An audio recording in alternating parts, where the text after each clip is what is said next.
Like, subscribe, hit the bell. Who cares? Should you? Should you not? I don't know. Let's talk about it. I'm tripping out 'cause I shut the lights out.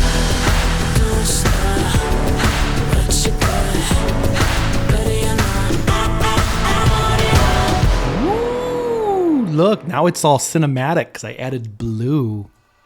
What's up, everybody? My name is Jason from EO7 Media and For Love Films, and today I'm going to be talking less about a structured thought process and more like a podcast kind of conversation. Now, if you've ever watched a YouTube video, you are super well versed with this. Make sure you like and subscribe to this video. Reach out and contact me at any of these services, or you can email and smash that like button. For joining me, I really hope some of this stuff helps you. Social media apps right here. She's always...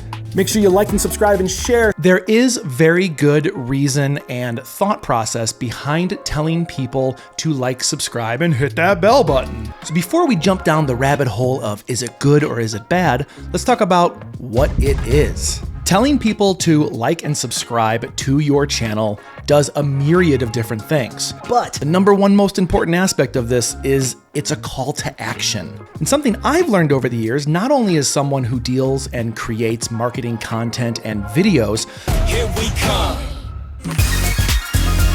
but also as a video editing teacher at my college, if you don't tell people what to do, they won't do it. Very few people are going to take the initiative to actually go, I want to learn more. It's just that most people really kind of need to be nudged to make the next decision. If you're interested in something, you want to learn more. But do I want to take the time to go to Google to type this out? Yeah, if it's something I'm super interested in, I will. But if there's a little icon or someone's telling me to do something that I can instantly learn more or instantly do more with this, I'm gonna do that. So first and foremost, telling people to like and subscribe to your YouTube channel is a call to action. You want people to do something. You want them to follow you.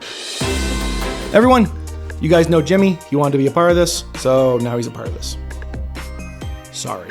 And now back to your regularly scheduled program. This kind of mindset happened long before YouTube was even a thing. And granted, most people don't think of YouTube as a service, as a job. You might understand that a lot of people make their money. They take their time and effort to put into the videos they create. Most of the videos that I like to create on here are educational. I like to help people. But in order for me to help more people, I need to be seen by more people. So the more content I create and the more subscribers I get, the more that vision, these videos in general, are shown to the world. On top of that, it's everyone's dream to really get paid for what you do. So for instance, with YouTube, you can't start monetizing until you hit 1,000 subscribers. Now, once you start monetizing, you can start making money from the content you are creating. And that's a really cool feeling, to be able to create something that people enjoy and want to watch, and someone wants to pay you for. Now you want out? Okay, cool. Cats, I swear to God. Again, I'm sorry, this is not a really well-constructed or bullet-pointed content. This is just me rambling and hopefully editing down. So we understand why people want to tell you to like and subscribe, and we understand why they want you to like and subscribe. Call to action, more engagement, more viewers, possible job, but also wider audience for the content that you're creating. So for the rest of this conversation, I'm going to say brand in place of a YouTuber, because I believe a YouTuber and any brand in the world are pretty much synonymous. If you have your own YouTube channel, you are your brand.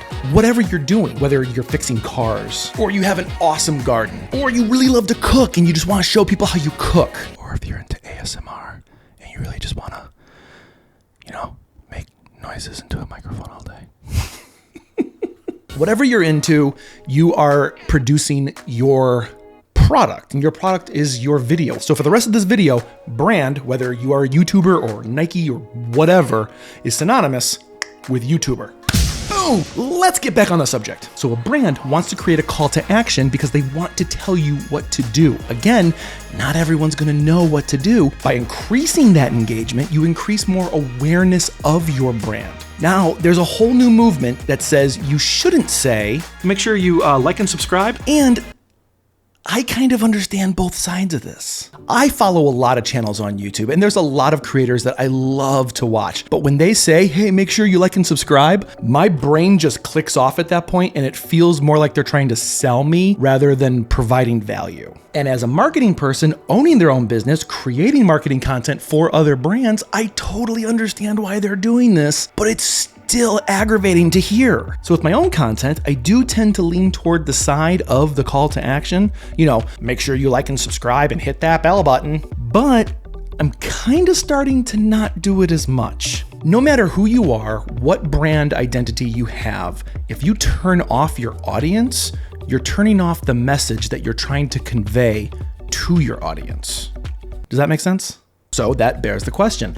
Is it redundant or is it necessary to have this call to action on everything we create?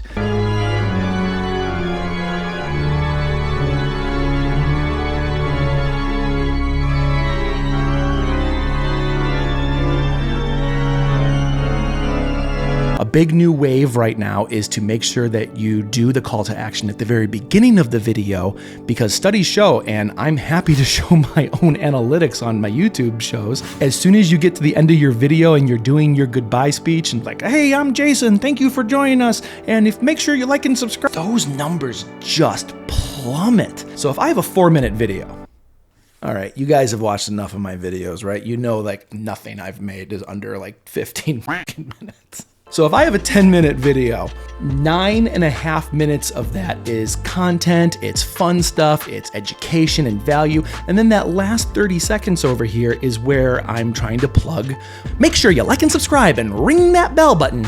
And in all my analytics, you can tell where the traffic is going fine, and then it just goes, boom. It just reminds me of like every bad sitcom where like the family's in the hospital waiting for the family member to die and the heart monitor just like,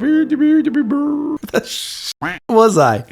Oh, so really, I think it comes down to how do you want your brand perceived? Do you want to be someone who is tried and true and doing the tactics that hopefully work? Or do you want to try to go against the grain and really kind of hope that your content is strong enough that you don't need to ring that bell button? And when I'm saying this, I'm not talking about the people who have 1 million subscribers already, the people who are creating like 5 or 6 days a week with awesome content. They know their audience is there and they know they're gonna get more people. And if they're creating that good of content, they don't have to worry about saying something like, make sure you smash that subscribe and ding-a-ling-a-ling-ling on the bell button. Like, I hear myself saying this, guys, I'm sorry. So when it all comes down to it, the thing I like to always teach in any of my videos is knowing why we do things.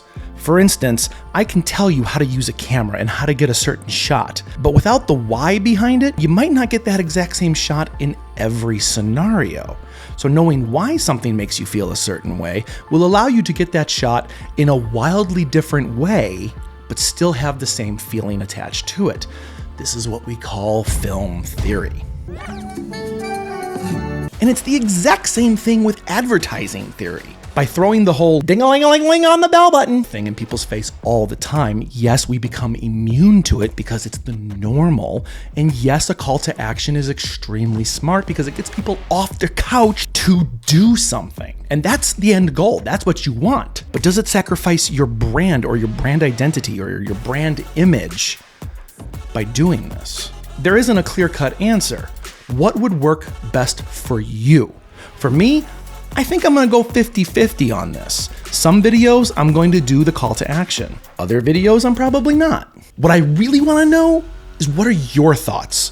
What do you think is most valuable when it comes to, make sure you act like Hulk and smash the like button? It must be a wedding day because all I'm hearing is the bells ringing. ASMR, ring the bell.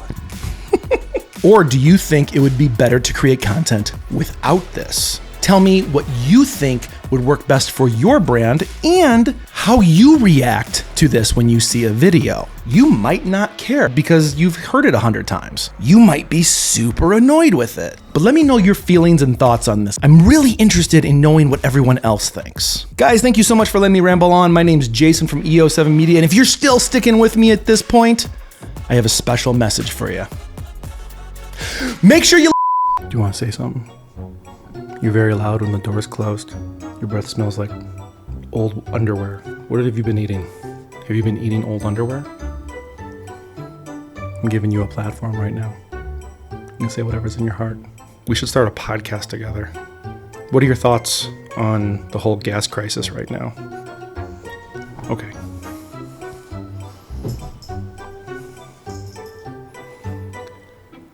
Oh, but now you want to get back up?